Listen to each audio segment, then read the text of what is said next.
said this one traded for my first big win. Jonathan Fink on the line tonight with a pack in hand and a story that bites.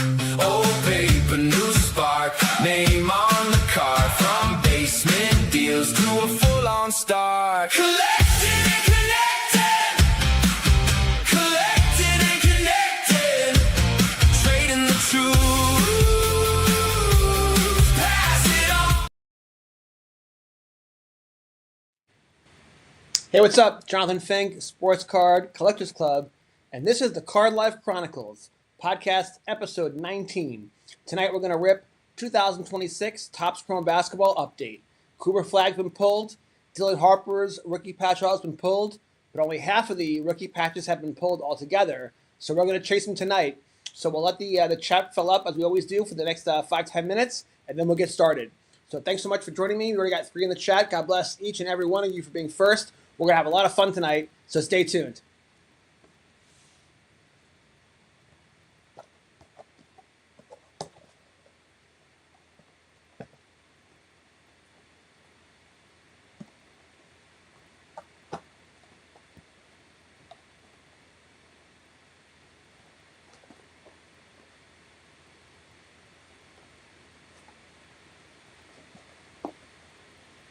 Back soon, guys. We'll get ready, and we'll have some fun tonight. Thanks for joining me. I appreciate you, each and every one of you. God bless.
All right, thanks for your patience. We got 9 in the chat. I think we started with 5. I appreciate each and every one of you. We'll have a lot of fun tonight. Before we get started, I just wanted to say thank you. My next book is on pre-sale. The Pokemon Gods Are Real.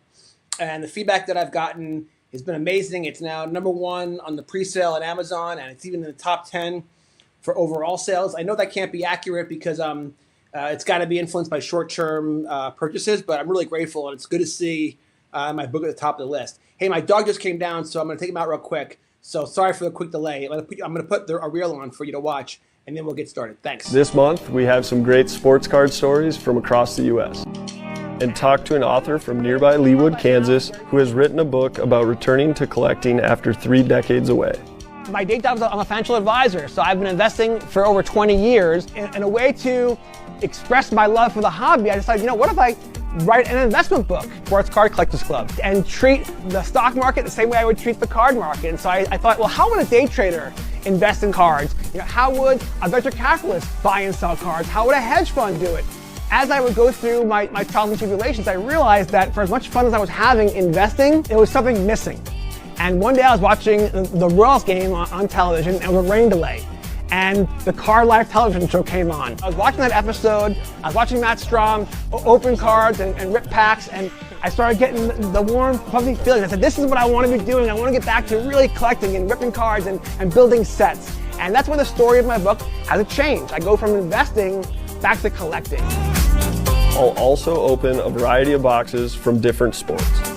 So he hit the home run off me in like the 7th inning.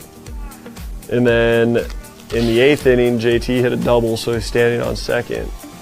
And Mason Wynn asked him, he's like, hey JT, he's like, I heard Strom collects cards of guys that take him deep. He's like, does that mean he's gonna send me over a couple cards to sign tomorrow?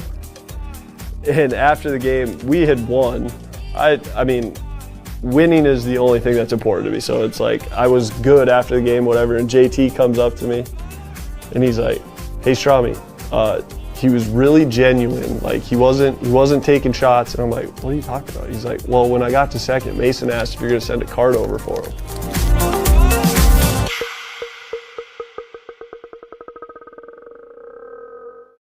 I'm just looking around my basement here, just walls covered with concert posters and toys, and just like, I have no intention of selling these things. I collect because I want to show off the things I love and do it in fun ways. And it just never crossed my mind that, hey, I'm going to go buy this thing just so I can resell it. Like that to me isn't a pure collector mentality. And obviously things change and times change. And, in order for things to survive right now, you have to have that sort of chase for something valuable. Yeah, it needs to be a circus. You know what? The truth is, I actually watched the live stream on eBay Live with Ken Golden and Logan Paul. They ripped a box of 86 Flair and a box of Series 1 Pokemon. And you know what? It was very entertaining. They're both polarizing characters. I thought it was entertaining. But you know what? After every pull, they immediately are showing the value. And and it begs the question, are we creating, not we, is the industry creating a gambling culture which has a real downside? It already has. Right. Not created. It's here. Yeah, and that's a concern. I guess for me, I hope to be an influence where we focus more on collecting, because you know what, when markets crash, collectors don't get hurt at all. Because the Sandy Koufax you bought that because it makes you feel good. It brings back good memories. Said this one traded for my first big win. Jonathan Fink on the line tonight. You have created community, so let's talk about that. I went to Rip Night at your shop. Let's rip another pack.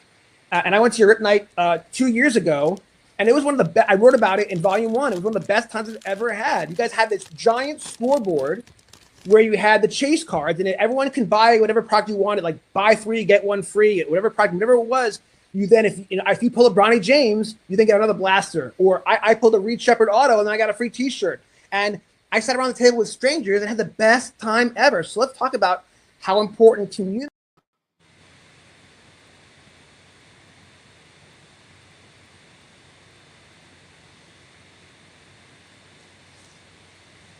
All right, we're back, guys. Thanks for your patience.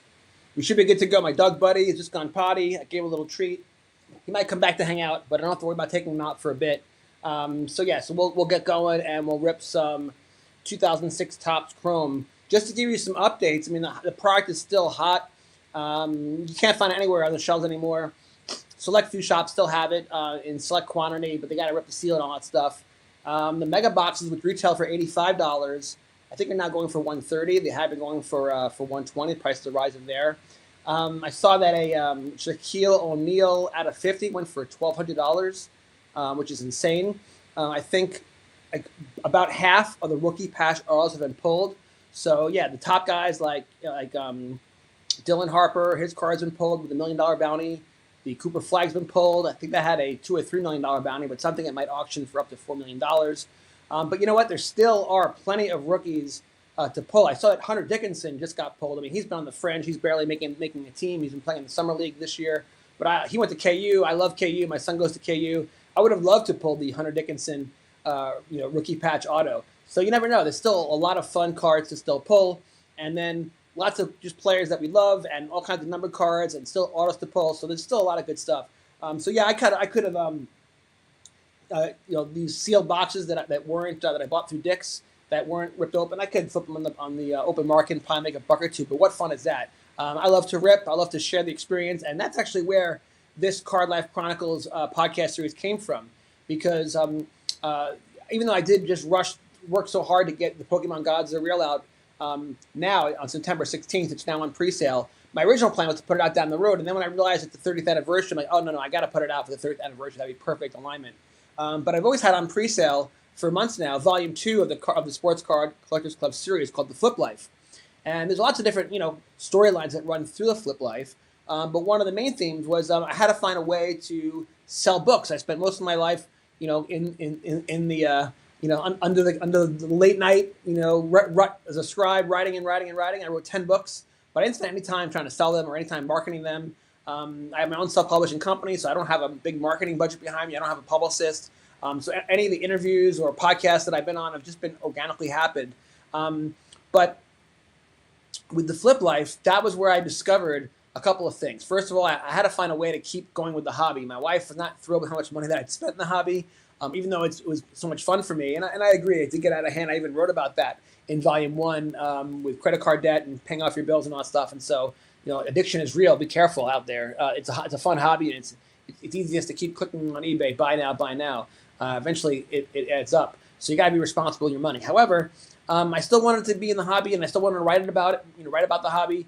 And then I figured out a way to justify keep doing it, which was the Flip Life. The Flip Life is the idea that, and I have a business degree from University of Missouri, an undergraduate degree from Tulane. And when it comes to marketing and target marketing is the idea about specifically finding the niche of your product and identifying the market of people who, will fulfill that niche and really would want that product. And so it wasn't until I started, getting ready to publish the sports card book that I realized that, gosh, people who are on eBay, after I became an eBay customer and started buying cards on eBay and building up PCs, I realized, look, if someone's on eBay buying sports cards, that not only do they love sports cards and they love sports, they have the money, the discretionary income to spend on sports cards. And so certainly someone who is buying cards on eBay would love to read a book about sports cards and sports card investing and collecting. And so that's when the light bulb went off. And I realized, it's not just sports card buyers. I have a book series called The Golf Gods Are Real, or The Hockey Gods Are Real. And what I realized is that if I open packs of hockey cards, anything that's worth $1 or $2 worth selling, I could put on eBay, and maybe I'll make some money back on the box that I just opened up, or maybe I won't. I'll recoup some of the money. But more importantly, it's an excuse. It's a Trojan horse. It's an opportunity for me to mail an envelope to that eBay buyer and then slip in to someone who's buying a Tiger Woods card, my Golf Gods Are Real book advertisement. Or if someone loves baseball, I could slip in my Republic Baseball League advertisement for that book series. And that's how the idea came. It started with sports cards, and I realized I could do it for everything.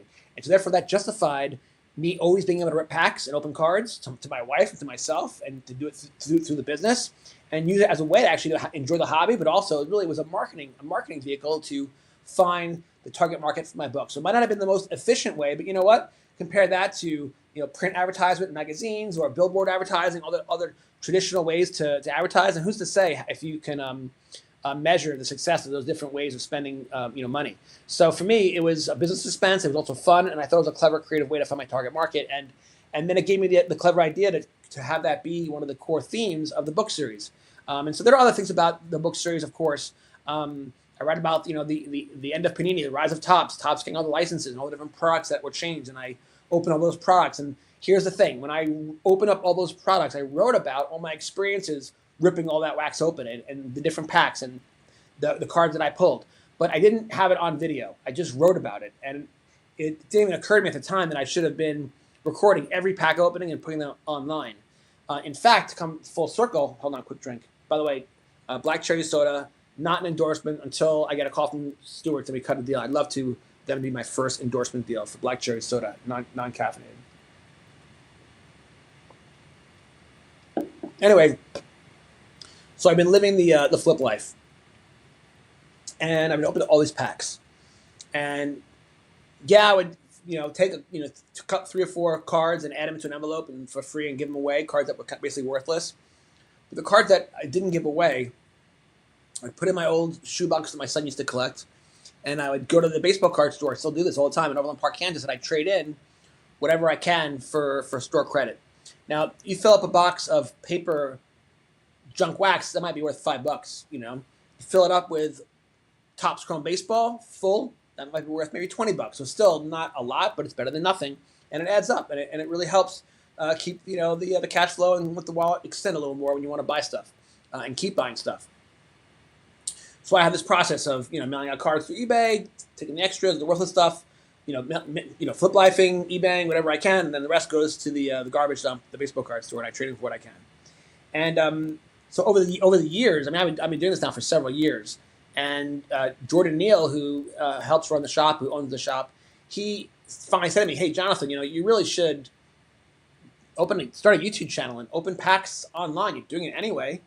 And I was like, that's stuff for the breaking people and the people who do group breaks and stuff. And I'm an author. I write books. I don't really, I don't have time to market my books. I'm too busy writing my books, So I kind of I considered the idea, but I kind of just tabled it, And then my volume 1 comes out. And because I have such a key part of my storyline of Sports Card Volume 1 had to do with the television show, The Card Life, because the first half of my book, The Sports Card Collectors Club Volume 1, that's an investment book. I've been investing for 30 years. I have an MBA. I love investing in alternative asset classes, commodities, cryptocurrency, precious metals, you name it.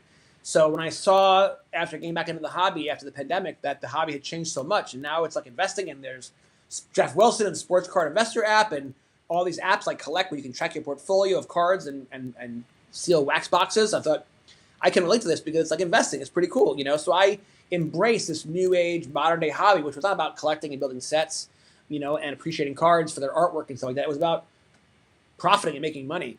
So I wrote a book about, so I was like, what, I can write a book about this. And so how would Warren Buffett buy sports cards? How would a hedge fund buy sports cards? How would a day trader buy and sell sports cards? And so I started to write these chapter ideas based on the things that I learned in business school at University of Missouri in Kansas City, all my investment knowledge from my 30-year career investing. And there's a chapter about, super collecting Paul Skeens. There's a chapter about college football with the University of Colorado, and Deion Sanders and, Shador Sanders and Travis Hunter.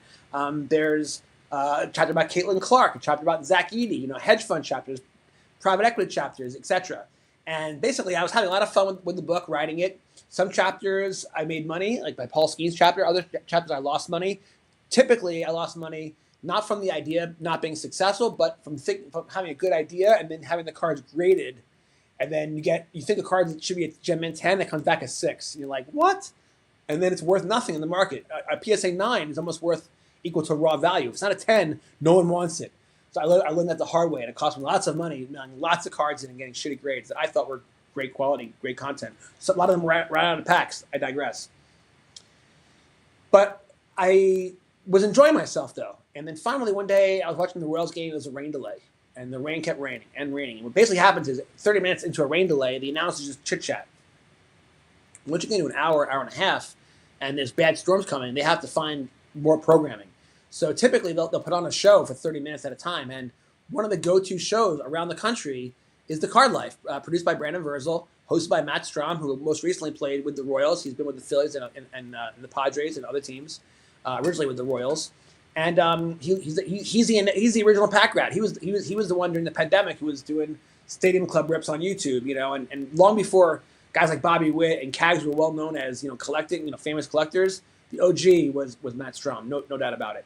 So anyway, so when I wrote the book, I was a rain delay, and I'm watching TV, and it's a rain delay, and then boom, the Card Life show comes on, and then they get to the part of the show where Matt does a box break, and he opens up a hard box of a product or two with a guest, and I'm watching Matt rip packs, which is what I used to love to do as a kid. I was a junk wax kid. I got into the hobby in '81. I got really deep in the hobby in '82. Gave up the hobby in '88 when I went off to high school, and then was out of the hobby for like 30 years.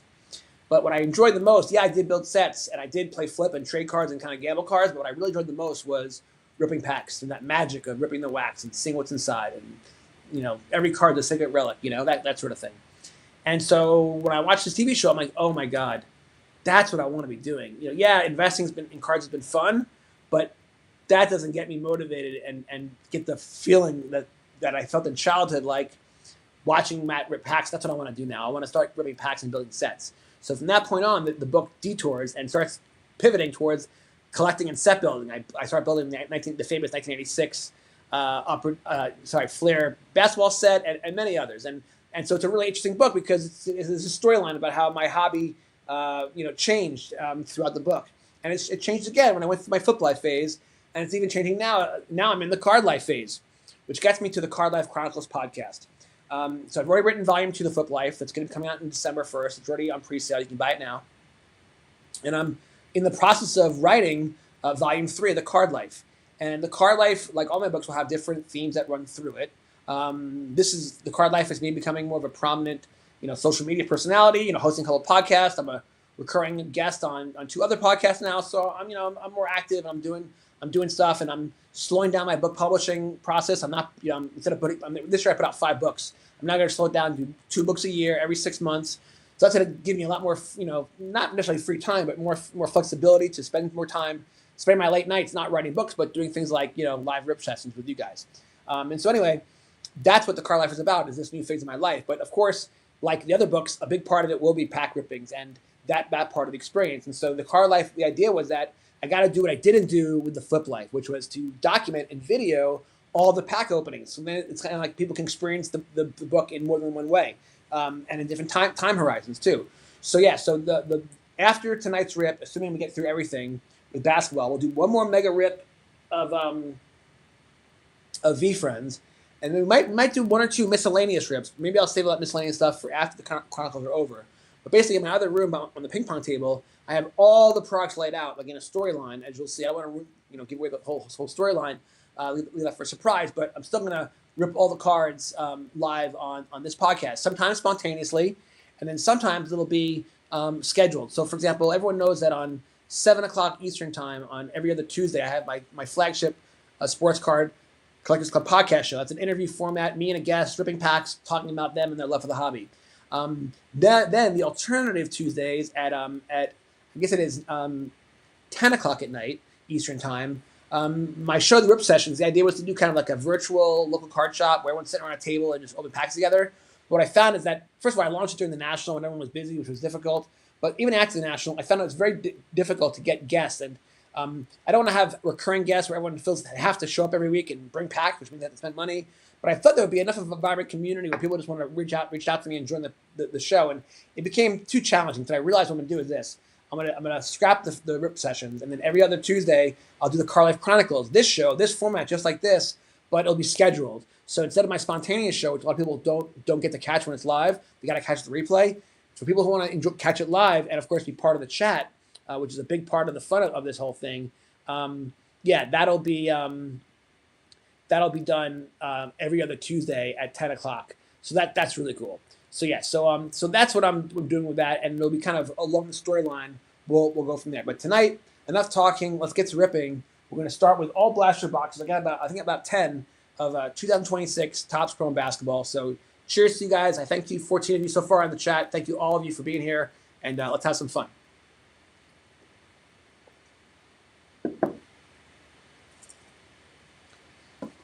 So the hobby is thriving in all kinds of ways. Not just physical, but also digital.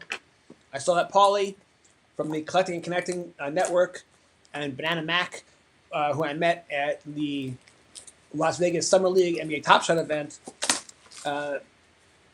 the Disney, I think it's called D23, their digital pins collectible platform. They're promoting all their new content, all their new movies, and they had a huge star-studded event, and that was like a lot of fun. And it's just cool to me that the hobby continues to grow and grow in new ways. And we're in the age of Aquarius now, so technology is supposed to proliferate to make our lives better, and we're supposed to have a global community in the age of Aquarius. And I can see how that can now take shape, because the internet is providing a space for us all to connect. In fact, when I was in Vegas for the NBA Top Shot event, I couldn't believe how many people had never met before, but it was as if they had known each other for years, because they have been friends for years. They've been on podcasts together and traded shared cards on NBA Top Shot's platform with each other and stuff like that through Twitter. But then get together physically, and it's really, really special. What's also special is this first card, just the base card, but it's Zach Edey. And there's a chapter I mentioned earlier about Zach Edey in Sports Card Collectors Club Volume 1, although I lost money on that thesis about Zach Edey due to injuries, multiple sprained ankles. Still very bullish on this guy's future, so he can stay healthy. Really good dude, on and off the court, and I'm rooting for him to come back this year and have a really big season. So shout out to you, Zach Edey. Ant-Man, Anthony Edwards. Gotta like the update versus the flagship has not just updated players on new teams, but they're even doing updated photos, including new uniforms, and a lot of the alternative uniforms got featured in update. I think that's pretty cool. And then Sabonis. I like Sabonis a lot.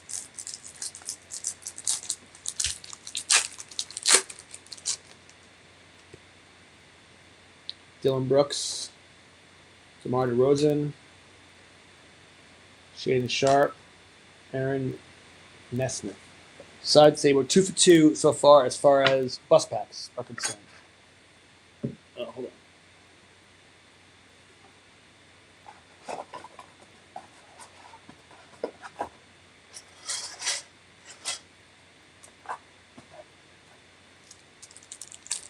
So thanks for joining me tonight. I appreciate it.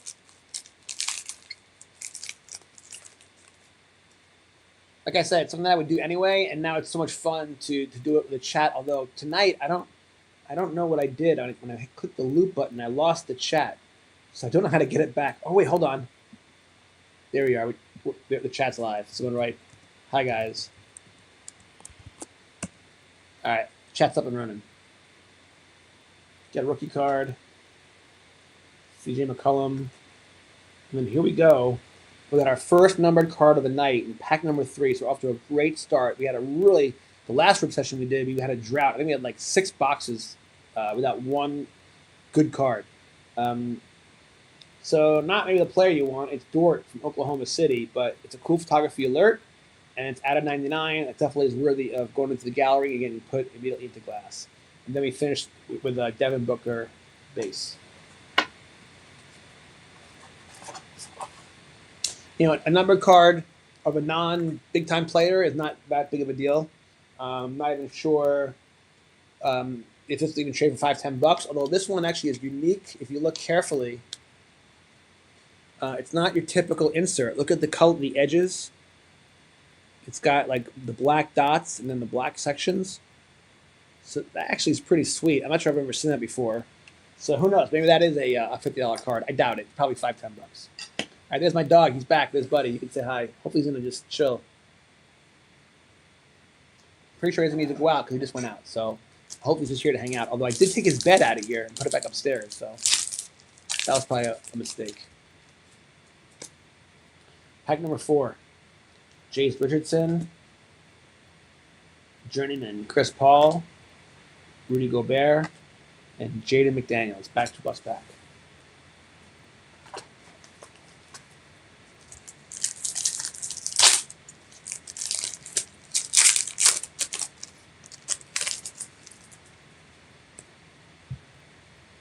James Vucevic. Ooh. So this moment in time subset has been pretty popular, and Dylan Harper is one of the top 5 rookies we saw it with our own eyes. If you watch the NBA Finals, you watch the NBA playoffs, you saw how good he was. His future is so bright. Same with Stephen Castle and Wemby, that whole team in San Antonio. This is definitely worthy of the gallery. That's a nice little solid hit. And then SGA. His base might be worth $1 or $2. Who knows? I did see that Cooper Flagg's little brother, who played for New Hampshire, he just got signed as a free agent, I believe, with the 76ers. And I also saw, you never know sometimes if things are rumor or they're really true. I saw that Joel Embiid got hurt again. Is that true, guys? Let me know in the chat if that's true. If that is bad news for LeBron's hopes of winning a title in Philly.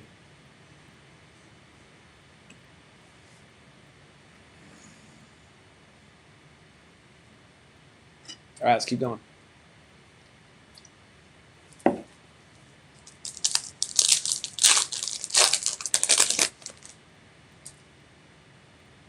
Hugo Gonzalez, LaMelo Ball, Carmelo Anthony with the red, white, and blue, and Bobby Portis.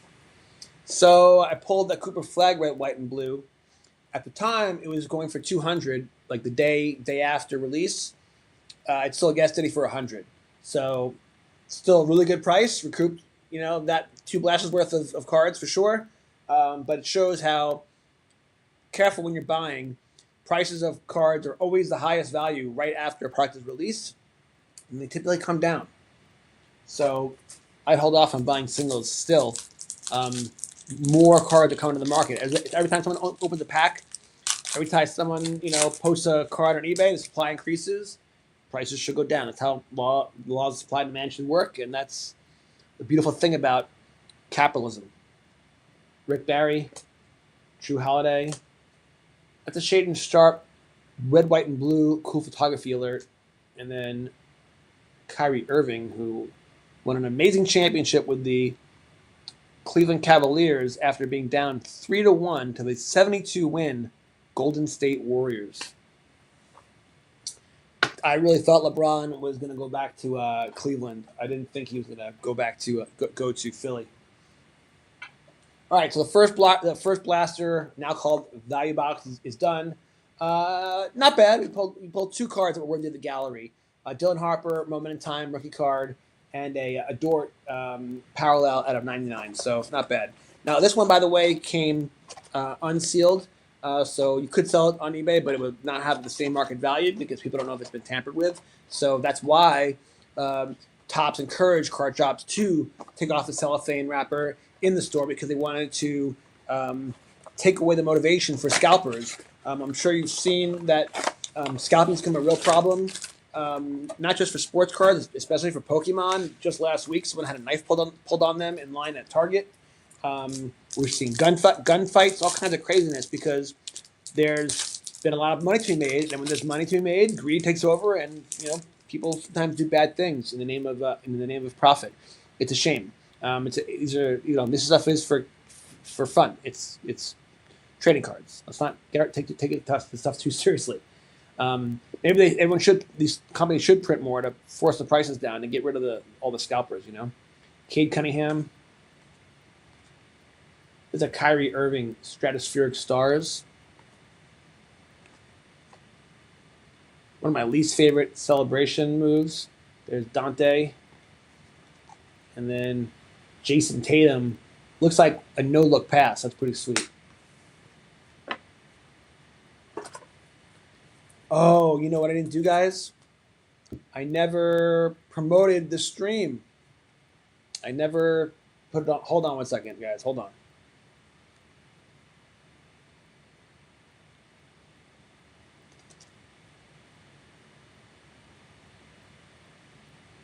Bear with me. I'm going to take the link and put it on my Twitter account and stuff like that. So hold tight. Grateful for the 16 people on here, but that might explain why we're at 16 instead of like 1,600, is because I didn't let anyone know we're live. Yep. There we go. There it is. All right, give me 1 sec, guys. Yeah, so thank you for joining me tonight. I appreciate each and every one of you.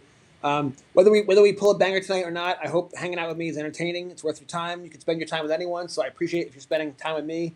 Doesn't matter if there was 17 people in this chat, 1,700 or one. I'm literally just grateful that you guys want to hang and enjoy the hobby with me. Definitely get involved in the chat. Say hello. You know, I'd love to know your favorite player, your favorite product. What's your last big pull? You know, get active in the chat for sure. Hold on, let me now do it this.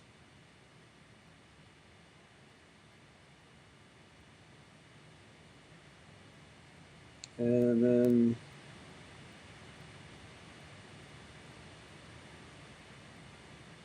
let's do one more thing.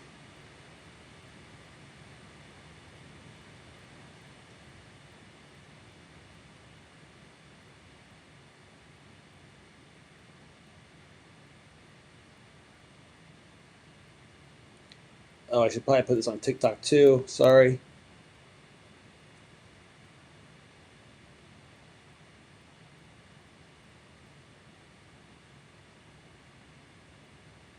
Yeah, one more up. One more bat signal, as I like to call it.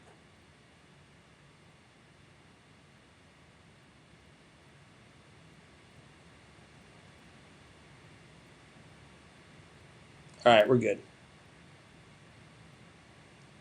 Thanks for your patience. Let's get back to biz.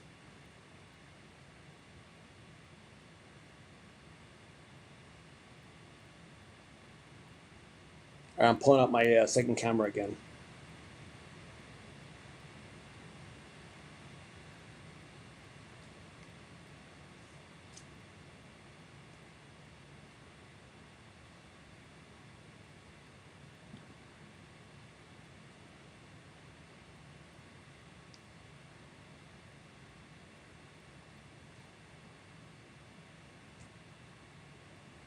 We're back.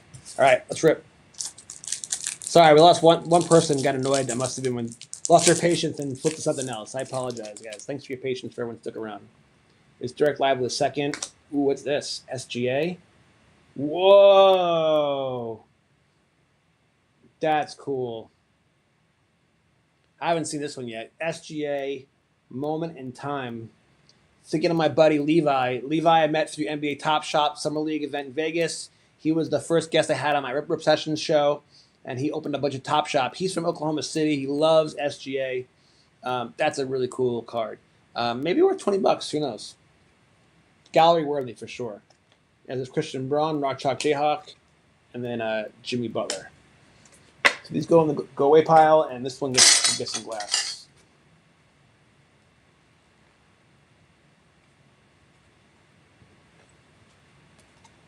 So what do you think, chat? You think if Joel Embiid is really hurt, the Sixers are toast? They're cooked?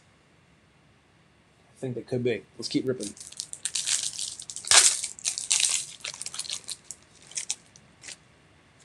Draymond Green re-signed. He's going back to Golden State. He's a character, a real enforcer. There's a rookie card, red, white, and blue for Fierro on the Lakers. We got Dorian Finney-Smith and John Morant with a cool photography alert. I'm really excited to see how John Morant does in a new team, going to Portland. Low-profile city. That might be perfect for him. And I think he can have a banger year. PJ Washington. Whoa, there we go. That's legit. A Luka red, white, and blue. I don't know if Cooper Flag goes for 100. He's a rookie. He's the rookie. This is Luka. My best guess would be $50 card here. Definitely going to the gallery. Shaquille Base, and then man of the hour, who might be injured again, Joel Embiid. So, still 3 more packs to go in Blaster number 2, but we've now pulled our second worthy card for the gallery. That's good. I'm grateful. Thank you, Sports Card Gods. Thank you also, Basketball Gods. It's kind of a collaboration. And speaking of the Basketball Gods, I have been working on my book, The Basketball Gods Are Real. It's coming along awesome. I mean, it's done. I mean, I'm reading it now, and I'm finding very few edits, and I'm at this like last stage of editing. And even though I promised myself I'm not going to put the book out when it's ready, I'm going to wait till next July. I could be done with it soon. It's really fun to read. I'm enjoying it, every chapter, the edits, and every time I go through it, there's less to do. It's pretty close to being ready. Jalen Johnson, Igor Demon, his rookie patch auto was pulled. I know that. And then Norman Powell.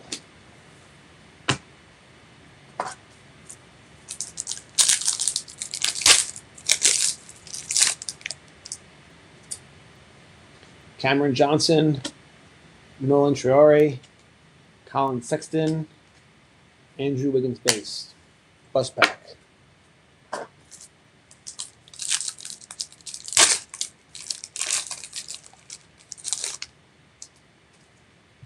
Jaren Jackson Jr. also on a new team this year. So many new faces on new teams. This will be a really exciting NBA season. It's a lot of parity, I think. Here's Dwight Powell with the Ray Wave. Is that worthy of the gallery? I don't know. Rookie card for Yannick Conan Niederhauser. And then Bradley Beal. A Ray Wave for a not a big name player might be worth $1. Okay, so that was two blasters, and actually turns out they were about consistent. They each produced two cards worthy of the gallery. The first blaster produced a parallel out of 99, but the second one had an SGA moment in time and a red, white, and blue Luka. So definitely I'd have to give the actually, believe it or not, because the Luka, the second blaster, might have been the bigger winner. Anyway, this one is sealed, so we could flip it, but no fun in that. I'm not a flipper.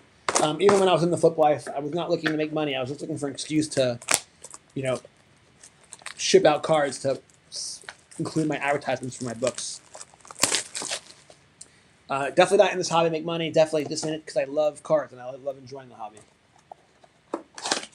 Doesn't mean that I don't, I'm not cognizant of what things are worth. I love investing and do it for a living. I love economics. I have some cards that might be worth a few coins, but that's not why I buy the cards. I buy them because I love them, because they are meaningful to me in some way, for some reason. There's Noah Asenge rookie, CJ McCollum base, Nolan Traore base, and this is consistent. Now these blasters are producing 1 or 2 really nice cards per blaster, which is good. I went 6 in a row in one session with not one good card.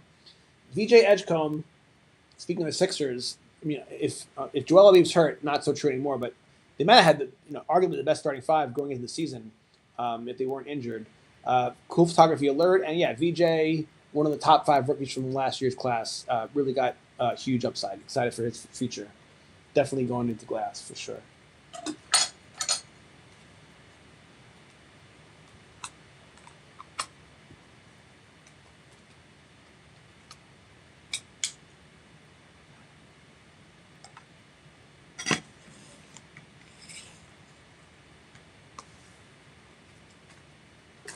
All right, it's value box number 3.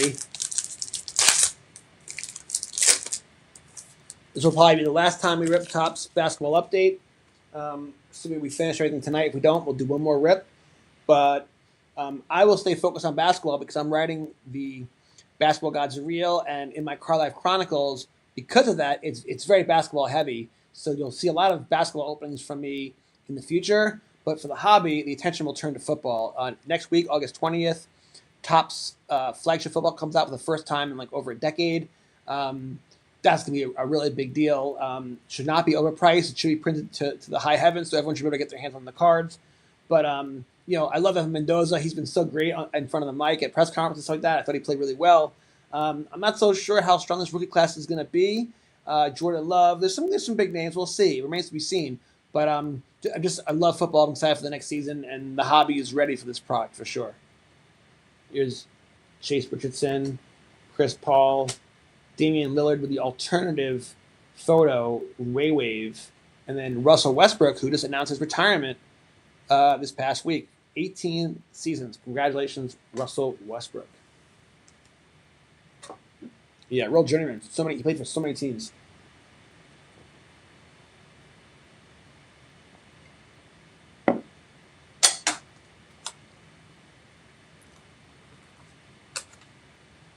We'll give this alternative image of Damian Lillard, Ray Wave, a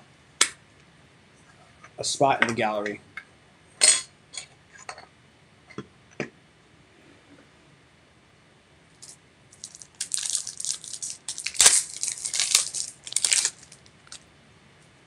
Zion James, Vucevic, Damian Lillard again with the Fortune 15. I mean, not really a coveted player, not really a coveted insert. Should it go into the gallery just to match up with Damian Lillard? I say no.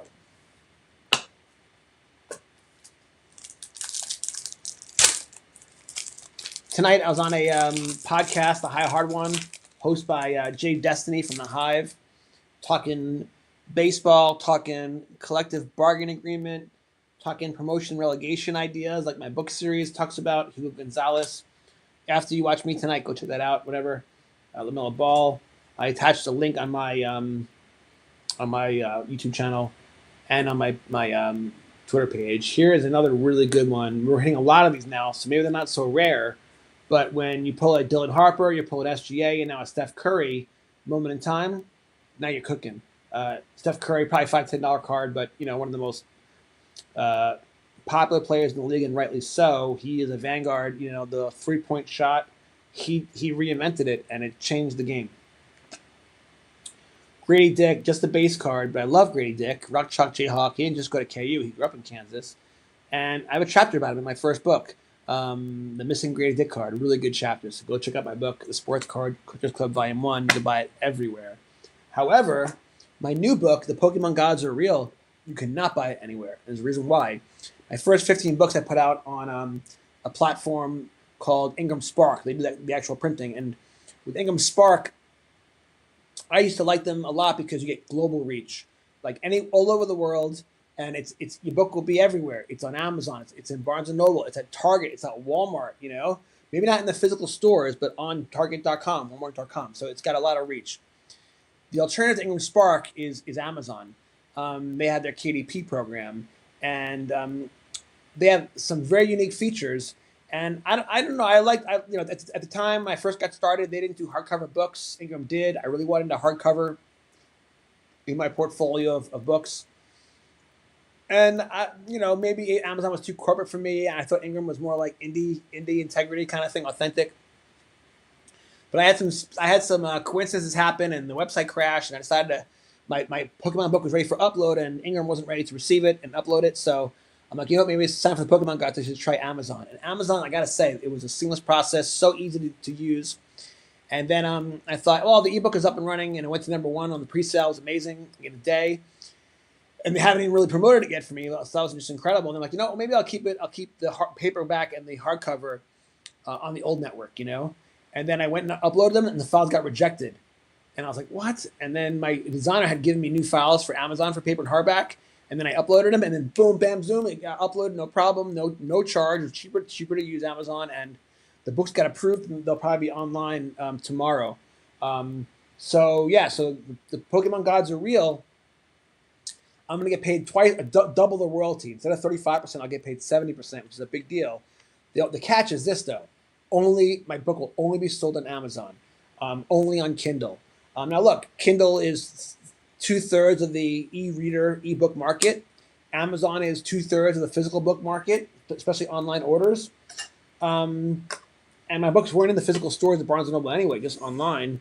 So I get paid more distribution. And the truth is, Amazon is global. They have Amazon.com in every country in the world.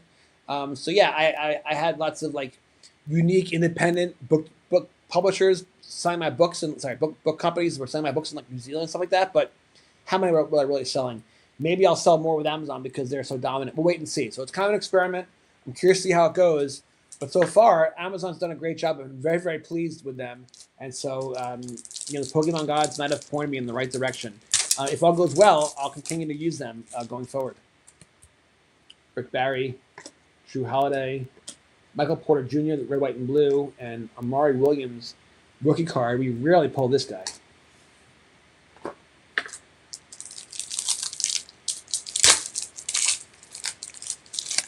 When we're done with this rip, like tomorrow, I'll put out a little summary. I'll create a GIF on chat with all my favorite cards. You guys will see the recap. There's Carter Bryant, Steph Curry base, Rick Barry, red, white, and blue. That's cool. Jason Tatum. I think that goes get some glass.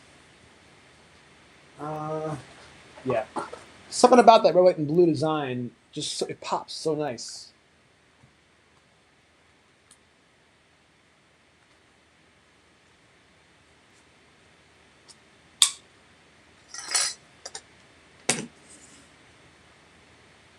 Let me get some more glass.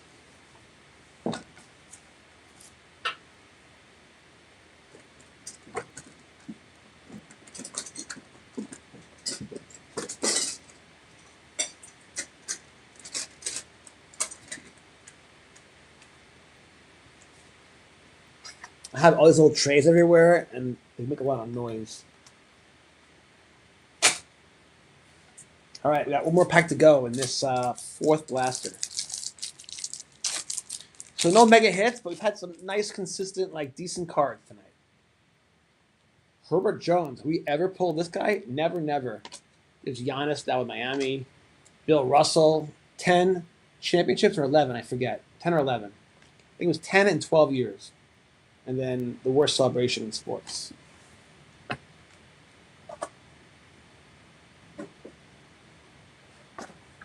All right, let's keep it going. We're ripping this to have fun. It's not about the profit. But would I be upset if I pulled a rookie patch auto? No, I'll be thrilled. Will I jump up and down like a monkey? No, I promise you I will not. In fact, I liked how the people who pulled the Cooper flag and rookie patch auto celebrated. They were excited, but they didn't act crazy. They were,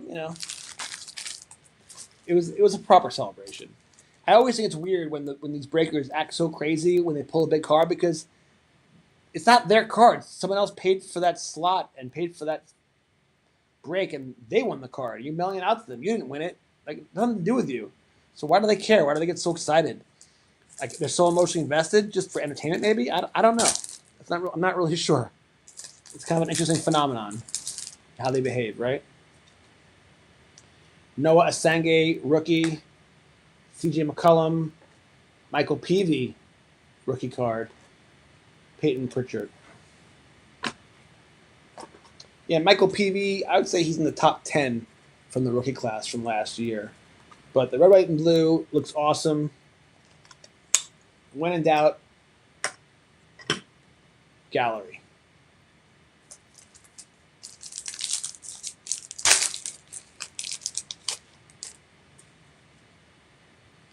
Chase Richardson, Chris Paul, there's Dort, white and blue, and Trae Young. Trae Young, of course, during the pandemic was one of the big chases like Zion Williamson. I never got the chance to chase Zion Williamson or Trae Young because I was busy writing books during the pandemic. But that will be a topic and a chapter coming up in Volume 3 of The Card Life, and you will see how I celebrate the pandemic times and the times that I missed as a collector because I was out of the hobby in the rip sessions to come. There's Zion James, Vucevic, Ricochet, Duncan Robinson with the cool photography alert, but it's a bust back. All right, I'm out of drink. We'll have to get a break soon.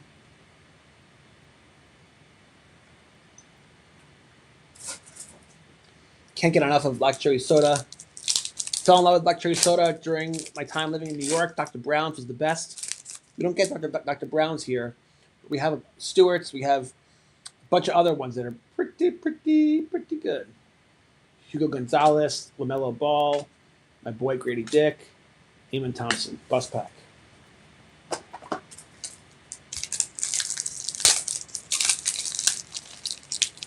Yeah, lots of different ways to enjoy this hobby. Ripping cards is just one of them. Definitely not the most profitable. I'd say that 85% of packs you open are a bust. You lose money, lose all of your money. If you're lucky, you recoup 30 or 40% of your market on a typical rip if you're lucky. But I do it for the entertainment value. I also do it because I now do trade shows. And I want to have not just dollar bins. I want to have cards that I can just give away to kids for free at my booth. My booth will not be about making money. I don't really care about, buying and selling PSA 10, buying at 85, selling at 110. I just really do trade booths to be part of the community, sell my books, and I want to have cards that I could sell that are related to my book. So I want to sell golf cards to promote my golf gods book. I want to sell football cards for football gods, etc. So I just want to have a simple table that's a lot of fun to be around. There's a new edition. First time we pulled that. Oh, sorry. Yeah, 17 in the chat. I'm grateful for every one of you. That's the amount of people that I thought I would have when I first got into this online live breaking stuff. But I've been amazed how, you stay on long enough. I've done 2 and 3 hour breaks, and I've had up in the thousands, 2,000 people join. Now, part of that has been that I benefit from being on Paulie's Collecting and Connecting Podcast Network. Some of it was the time of day that I did it. And I think some of it had to do with the product I was ripping. I did a V-Friend session that was really popular. And I ripped a lot of Topps Chrome basketball. And, of course, now all the big chase cards have been pulled. So maybe that's why I'm getting less of a turnout tonight. But I'm grateful for all of you guys, no matter reason why you're here. You're awesome, and I'm grateful for you. Giannis Base is a fanatical rookie card. I've definitely pulled this guy more than any. Trey Johnson III rookie. But this will go into the gallery. That fanatical card is pretty rare. I almost never pull that insert.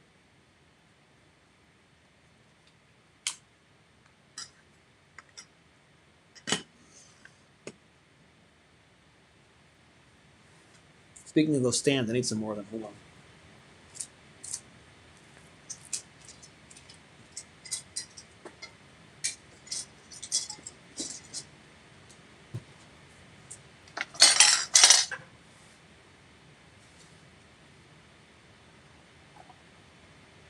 All right, that was the next blast area. Let's go to the next one. Here we go.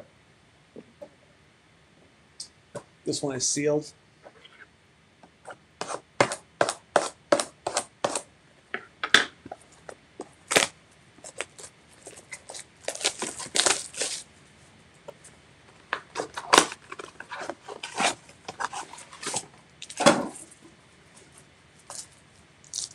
All right, sports card gods, activate. Be with us. Entertain us. Alex Sarr, Ryan Nemard, Josh Hart, Fortune 15, Cedric Coward. Cedric Coward, I think he's in the top 10 of that rookie class too. I think so. But we'll put him in. We're not going to give him the gallery tonight. Kind of Michael Peavy's in that same category, but he had a red, white, and blue, so he got in the gallery. Clint Capella, Jameer Watkins, rookie card, really cool photography. Look at that thing. Damn. Whoa. This goes gallery. Clutch Gene, Jalen Brunson. Look, this is a subset card. Lots of players get this card, but Jalen Brunson actually deserves the Clutch Gene.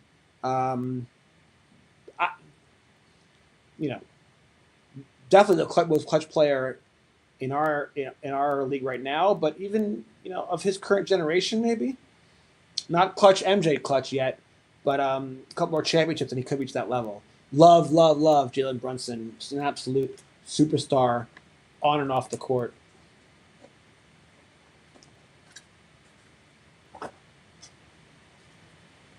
Yeah, he's fearless.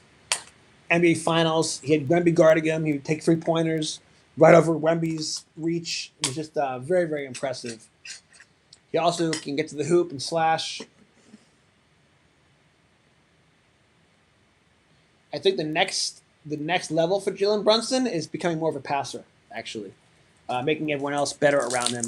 Less, keeping it yourself to the hoop. Less, step back 3-pointers for yourself. More, feeding your teammates.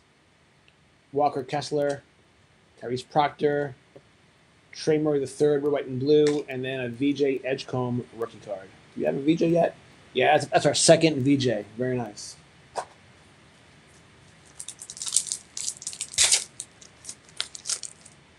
Oops, sorry.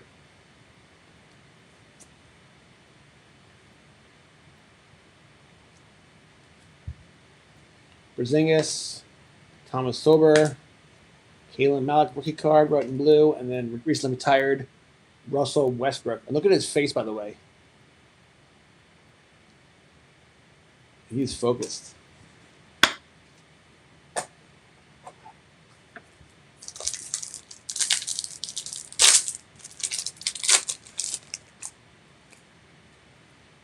Franz Wagner, Dwight Powell, Derek Queen rookie, and Ryan Kalkbrenner rookie. 2 packs to go in this box. Ooh, Grady Dick. My boy Base. De'Aaron Fox. We rarely pull this guy. This is a very rare base card. Same with this. Mattis Bruzelis. And then another rare one. Asa Newell.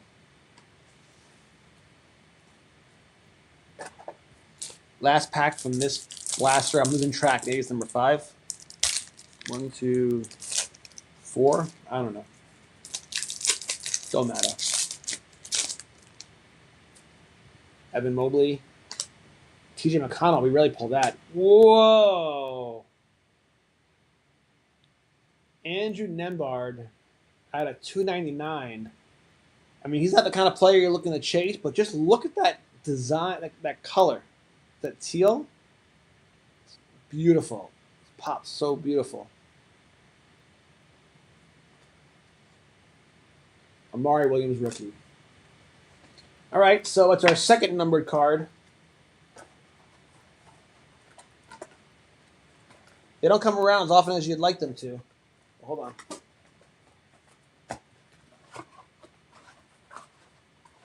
on. They don't promise them.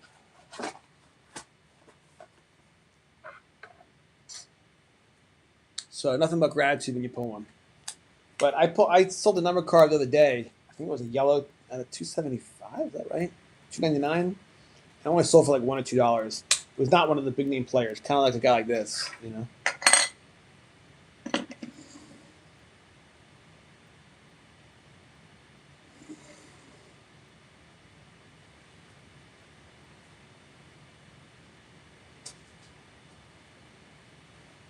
All right, so we've been doing this for an hour, and I think we must have done 6. I can't. There's just trash everywhere. I'm not sure, but what I do know is we got four left, 4 blasters left. So we'll rip those, and then we'll call it a night. This is one of the ones that came wrapper off. They took the wrapper off right in front of me. So if they're gonna take wrappers off, that's the way to do it, in my opinion. We've now hit 20 people in the chat. Thank you so much. Appreciate each and every one of you. Hope you had a really good weekend. My wife and I moved our son into his apartment at KU his sophomore year. That consumed our weekend. I'm happy it's done. Happy he's all settled in, having fun already. It's weird not having him home. I miss him. But actually, it was a problem because his bedroom shares a wall with my office, and he's always got TV on or loud music and whatever with friends over. And it was hard for me to do these sessions because it would be distracting and it would ruin the sound.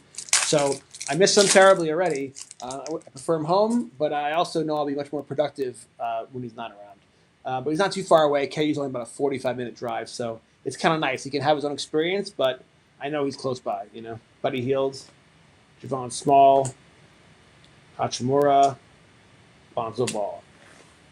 Bust. I did pull out Wemby at a 75 purple last session. The value at the time was $500. So far, it's got like a $3 bid on it. It's going to mature in 3 days. So hopefully that's going to go berserk real soon. Everyone's being real patient on that card. We'll see what happens. There's Sengun, Kelly Oubre Jr., Mike Conley with the Ray Wave, and then Kat, who has been a real ambassador for the card hobby. He loves cards, and he's great for the hobby. He's popular. People love him, and people seeing guys like him love cards will help the hobby grow for sure.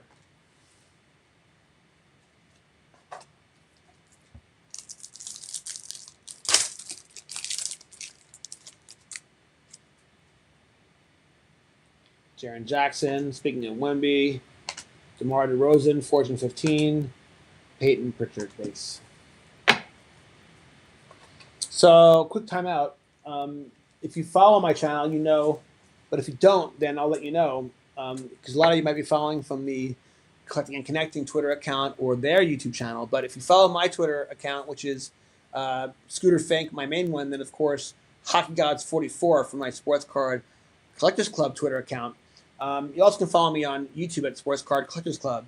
I'm always looking for fun ways to enjoy the card market, and you don't have to always spend lots of money. I'm building a PC that's costing me very little, like $1 a card basically, but it's so much fun to curate this. I'm playing a franchise dynasty on NBA 2K26, starting at the very beginning, 1983. I'm playing with the Kansas City Kings, which is my town, and then in '84, I'm bringing back 6 lost franchises, which is the name of the series. Teams like the Buffalo Braves, the New Jersey Americans, the Syracuse Nationals, teams that, the Baltimore Bullets, teams that are not around anymore from the ABA or NBA early years that still should be for whatever reason but are not. And so they'll come back next year, and we'll see it. Right now, the Bulls are the worst team in the league. They might draft Jordan. We'll see who gets Jordan in '84. But the point is, I'm playing with the Kings, and I basically liquidated the team. I traded all my draft picks. I turned over the roster. They were a really bad team. But now I have a team that I really like, and we're doing great. We're 9-2. We're in first place. And the key is, here's how it involves sports cards. I'm playing a lot because I want to kind of feel the good vibes and get ideas for my book, The Basketball Gods Are Real. But it's also related to sports cards, because every time I play a game, I click a new card. So I got like Dominic Wilkins. He's my starting point guard, and then he plays small forward in the second shift. I got my starting power forward, Bill Walton, rest in peace. Craig Hodges comes off the bench. He's still trying to find his role on the team.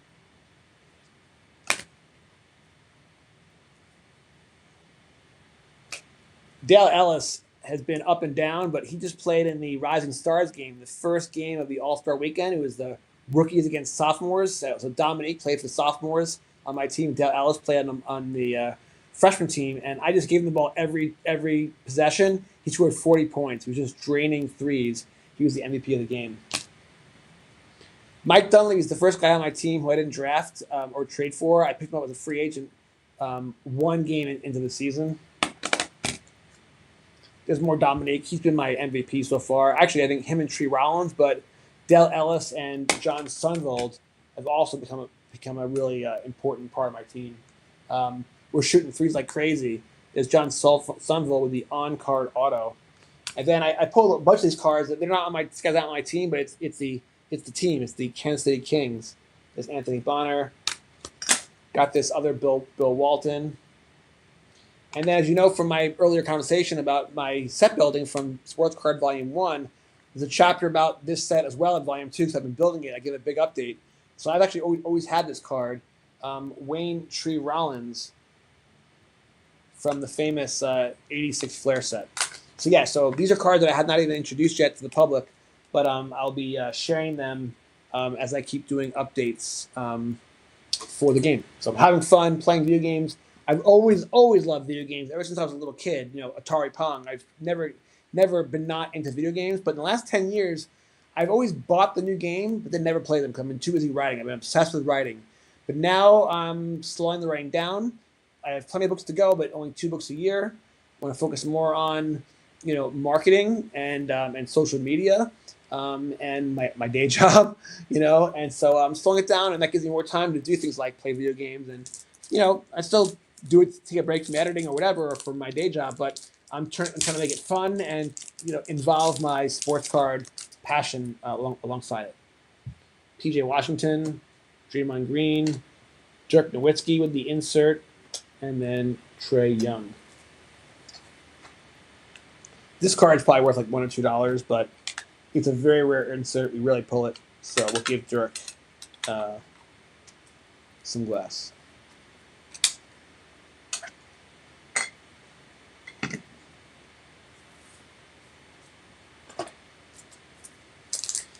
So building a YouTube channel has been really my most challenging part of social media. I've had a lot more success building up TikTok and Instagram, and definitely easier with Twitter. But it's very rewarding with YouTube, and I appreciate every new subscriber and every moment I build a channel. The goal is to get to 4,000 hours of views so you can get monetized. And now the race is on, because if you're not at 4,000 by next February, you got to get to 8,000. So I'm like, oh shit, I got to find ways to get some views. Ooh, Magic Johnson, red, white, and blue. So I started doing an audiobook series. So far, I've done the first chapter of Sports Card Collectors Club and Spirits of the Gridiron, but now I'm focusing exclusively on Republic Baseball League, so people can like binge watch it.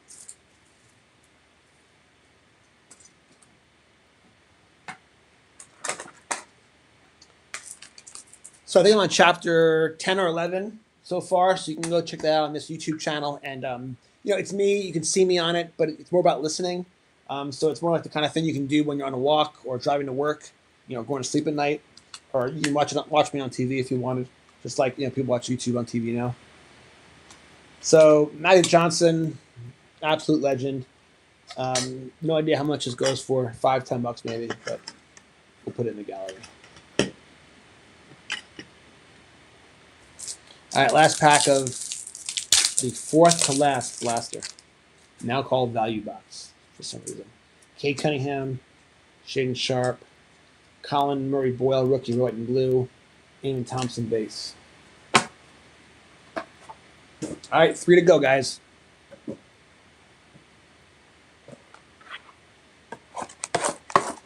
I know I say thanks for joining me so much, but I mean it. I really appreciate all the support. Love this community, and I'm just looking for ways to be part of it and share my love of the hobby with the community. And so that's why I'm doing this stuff. It's also interesting, I published 14 books before my sports card book, and I gotten good feedback, but not like the feedback I got from the sports card community about my writing. And so I just wanted to give back to the community that's given me so much. Like I said, my new book, Pokemon Gods Are Real, is now #1 on pre-sale in their categories, which is incredible. I'm so grateful. It's only been a couple of days. So the community is definitely supporting me, and I thank you guys very much. Kelly Oubre Jr., and there's Yannick, and then Jaden Hardy, bus pack.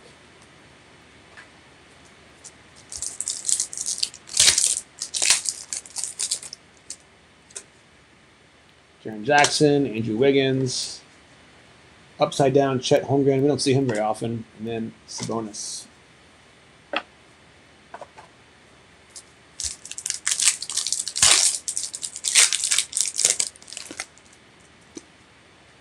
Wemby base, PJ Washington. We're starting to see him a lot. Tyrese Halliburton, wave. That's very nice. I hope he can get healthy and stay healthy. He's a real talent. He won an NBA championship, did he not? It's amazing how bad they were without him, though, the year after he got injured.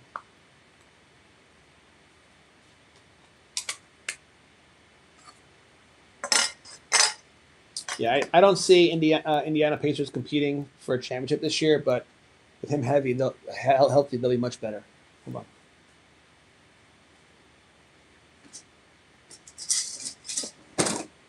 Definitely going through a lot of products tonight, so I guess it's been maybe not like a good session as far as like mega hits, but we've had a decent amount of good hits that have filled up the gallery really, really nice. So that's fun. We'll do a quick recap when we're finished, and then I'll do a little summary tomorrow. Draymond Green, Derek Lively. Whoa! Now this one is a real banger. Stratospheric Stars, but numbered at a 199 SGA. It's our third numbered card, and he's a high-profile guy. And come on, he's MVP candidate every year. And then Devin Booker.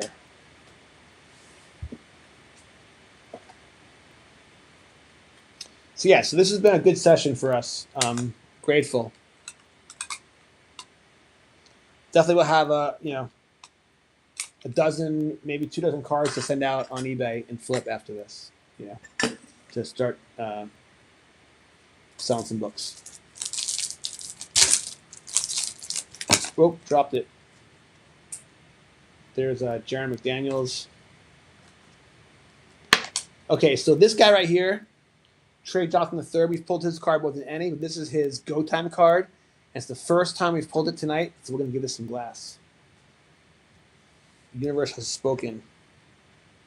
Cade Cunningham, and then Shaden Sharp.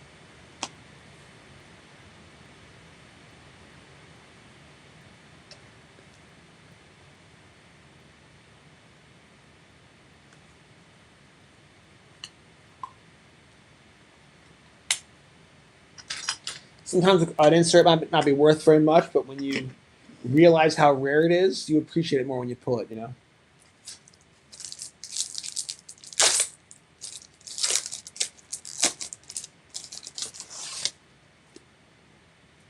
Bam Adebayo, first time tonight. Malik Monk, first time tonight. Grady Dick, red, white, and blue. Let's go. You know I love Grady Dick. I featured in my first book, Sports Card, Volume 1, a KU kid. That's awesome. And then, speaking of SGA, not numbered, just his base. Yeah, Grady Dick on a new team this year. Hope that will suit him well. He's an example of a kid who went to win pros maybe too early. Left after his freshman year, and then didn't get to thrive as much at the NBA level as he would have probably liked or thought he would. And I wonder if he had spent 3 more years in college, where he would have been. He would have been much more mature and developed by coming out to the NBA, and he might have had a chance to win 1 or 2 NCAA championships if he had stayed. Zach LaVine, first time we pulled him. Derek Queen, Jordan Poole, red, white, and blue, and Bobby Portis. Okay, 2 to go.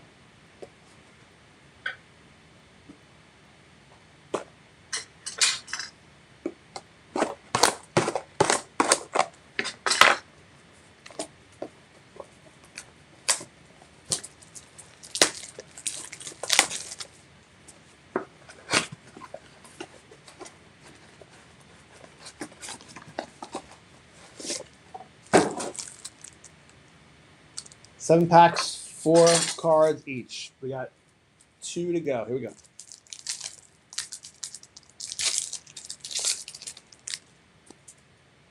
Bill Russell base, Rudy Gobert base, Cat base, Kalkenbrenner base, bust.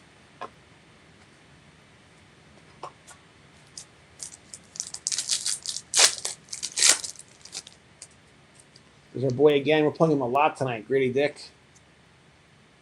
Ace Bailey for the first time tonight. Very nice. Brandon Ingram, and then Jack Kukonis, rookie card.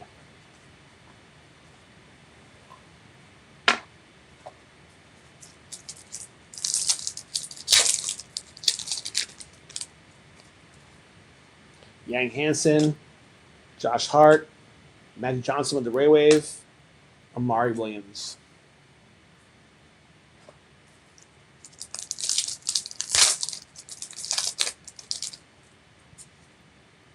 Drake Powell, Jordan Poole, Allen Iverson with the insert, the stratospheric stars, and then Jason Tatum.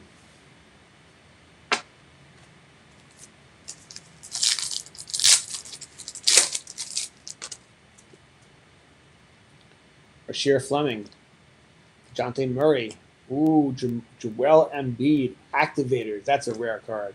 And then we pull this a lot too.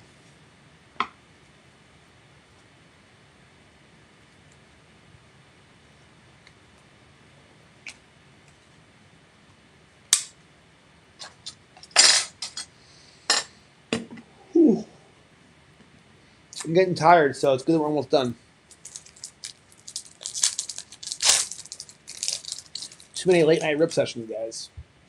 Cam Jones, Grayson Allen, Jalen Johnson, red, white, and blue, and Jimmy Butler. Bust. All right, last pack. One more blaster to go after this, guys. Barnheiser, Julius Randle, Jordan Poole, white and blue, and Rock Chalk Jayhawk, Christian Braun. All right, could you believe it? Last blaster Magic. Let's go.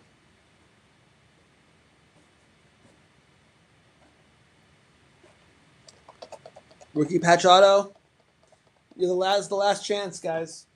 I might be able to pick up some blasters on Tuesday at the baseball card store. But if I did, that would be the very, very last time. And if they might be sold out after this weekend.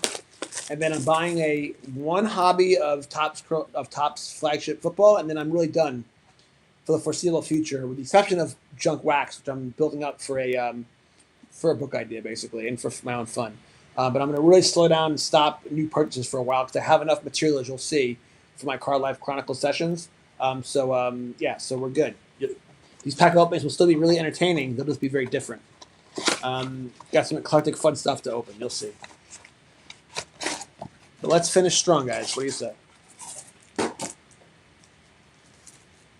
Thanks for everyone in the chat. 24, you guys. I appreciate you.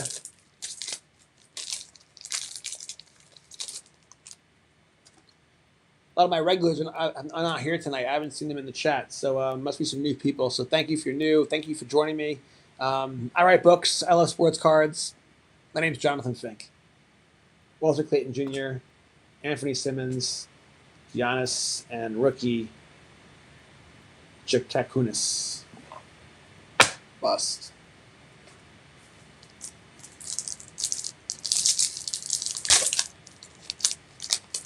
Yeah, so basketball is not the sport that I have focused on the most in recent years, but my love for basketball goes way back. Literally in high school, the first fantasy sport I ever played was fantasy basketball in the early 1990s, where we did everything by hand. Watched the games at night, and then newspaper the next day is how we scored the games. And then I went to Tulane. I literally fell in love with Tulane because my senior year, they were March Madness, and they upset St. John's, and St. John's was like from New York. I'm from Long Island, and I was like so blown away by that. I visited the school, and I just fell in love with it. And then over my 4 years at Tulane, we were a top 25 team, and I went to every single game, painting my face, the chest, the whole thing, doing all that stuff. My fraternity brothers, sleeping out for tickets as a freshman for the fraternity brothers and all that stuff. Paid my dues, and had so much fun. Out of 150.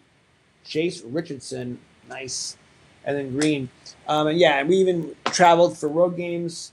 We were so into Tulane basketball, and then here I am now. My son's a freshman at KU, which is where modern basketball was basically, it's the home of college basketball. It's where the sport really started. James Naismith passed it on to Fog Allen, who passed it on to Dean Smith and several others. Roy Williams, just an amazing heritage of basketball at KU. Nembhard, Clint Capela, Rick Barry Waywave, and Liam McNeely. I watched him play at Summer League. He was pretty good. I think he's got potential.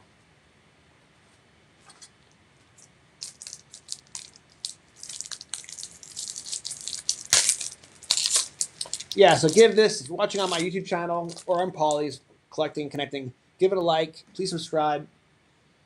Show me support. I appreciate it. I appreciate all your support. But definitely looking to grow those channels. There's Ja. There's Ricochet. Bus Pack. John Morant. Here's another chase card back during the pandemic. Him, Trae Young, Zion Williamson, Tyrese Proctor, Porzingis. Whoa. Wembayama. Moment in time. Let's go.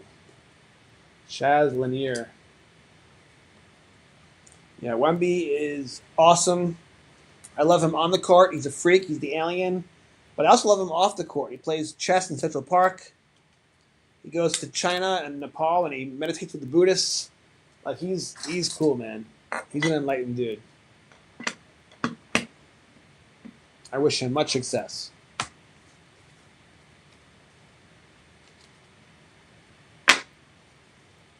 All right, 2 to go, guys, as we approach the 90-minute mark.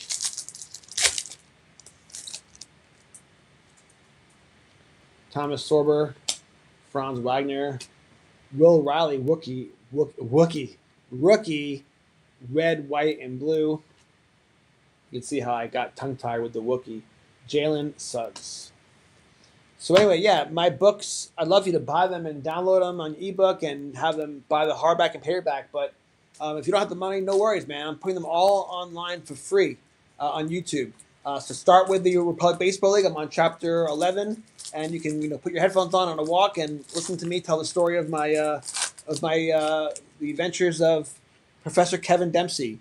And then we'll do Spirits of the Gridiron next, so you can get to know Beck Jordan and his story. And then I'll eventually create audiobooks for free for my entire catalog of all my books. I was going to say my gift to the universe, and this is how the universe thanks me. Dwight Powell base. Look at this one, guys. Holy moly. And it was Last Pack Magic. Oh, I gave me the chills, dude. Last Pack Magic. So, look, it's out of 75. Purple. 1, 2, 3, 4. This is our 5th numbered card in 10 boxes. That's pretty good. Every other 0.5 ratio. But we finally pulled an auto. And it's... What do you think of that auto, guys? For Noah Asenge. It's kind of just like his initials. Can you even see the N and the E?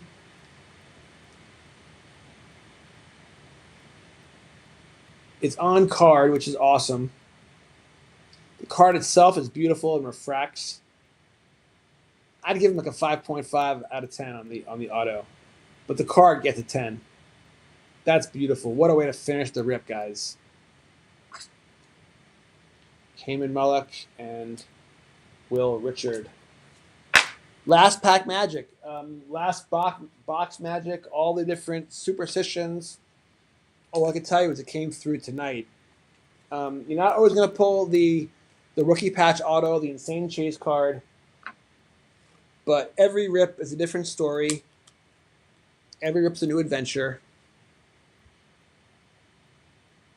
And we did come through big in the last pack. So yeah, hour and a half. I'm tired. We finished the session. I'm grateful for all you guys who've shown up tonight. Thank you for the support. Sometimes we do these rips and they get 1,000 people, sometimes 2,000 people, sometimes it's 26 people. It doesn't matter to me. I'm grateful for all of you. You're all beautiful souls, and you're choosing to spend your free time with me. You can be watching other people rip cards. You can watch other things, other interests you have. And so I'm grateful for all of you helping me build this channel, helping me be part of this community and share my love for this hobby with everybody. And so we finished strong. We got the Noah Asenge auto out of 75. Not a big name player. It might only be a $15, $20 card. At most, might even be a $10 card. But for the Ripper and me, that's a banger. That's a good way to finish. So I just want to say thank you guys so much for your support, for the Pokemon Gods of Real being #1 on presale, for supporting all my live streams. Thank you in advance for checking out my free audiobooks on this channel. Definitely start with RBL Volume 1. And this was a fun rip. We're done with 2026 Topps Basketball Update. We're moving on we'll do another V-Friends Mega Rip, and then we're on to the core chapter material from my book, The Sports Card Collectors Club Volume 3, The Card Life. So you are amazing. I appreciate your support. Keep this hobby going. Keep loving it. Keep sharing it. And just stay grateful out there. You guys take care. God bless. He pulled a stain from a shoebox lid. Said this one traded for my first big win. Jonathan Fink on the line tonight, with a pack in hand and a story that bites. Old paper, new spark, name on the card. From basement deals to a full-on start.